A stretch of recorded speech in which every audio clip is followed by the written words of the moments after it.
Your Honor, members of the jury, and opposing counsel, Miss Anderson came up before you, and she was right. There was gambling. Gambling with the law. But it wasn't Bancroft. In fact, it was Keenan. Today, you heard a magnificent story. One from the prosecution that there were closed-door meetings, under-the-table deals, and things of that nature. Sneaky interactions of a conspiracy. Well, there was sorts of those things. But for Mickey Keenan's actions, none of that would have happened. Today, our defense took on an affirmative action. And we had to prove two things. One, that Mickey Keenan's actions would have induced Avery Bancroft to commit the crime. And two, that Avery Bancroft was not predisposed to commit this crime. And we have proved that. We proved it beyond a reasonable doubt. And we did that by calling 3 witnesses. We called Bancroft himself. He came before you today, and he told you how he had multiple interactions with Keenan and Hyde. Now, Hyde also came before you from the prosecution, and he told you that Keenan induced him into helping him induce Bancroft into committing this crime. We brought a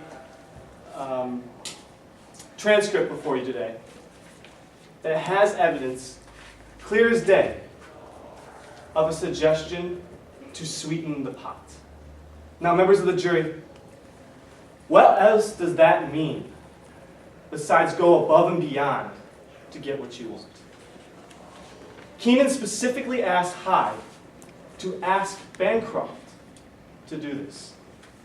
Now, if that's not inducement, then I don't know what is. You also heard from Lorian today.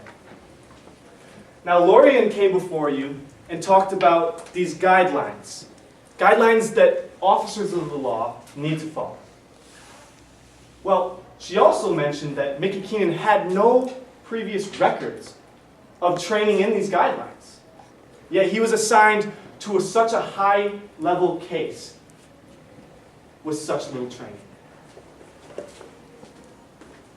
Members of the jury, Mickey Keenan's actions were brought out today through several affidavits that Lorian reviewed. Now, in these affidavits, you heard things like sweeten the pot from the transcript. You heard things where Keenan asked, "It's all about the money," and pushed forward a napkin. Once rejected, he did it again. This is inducement, and we have proven it beyond a reasonable doubt. When Lorian came before you today, she also addressed the issue of predisposition. Now, the prosecution hasn't brought any evidence forth to say that Bancroft, in his previous actions, has committed a crime. They haven't brought any evidence forth that would suggest Bancroft needed to commit this crime. Bancroft wanted to commit this crime. All the prosecution brought before you were rumors and lies. Now, finally, we called Ali Thomas. And Thomas came before you and talked his boss up.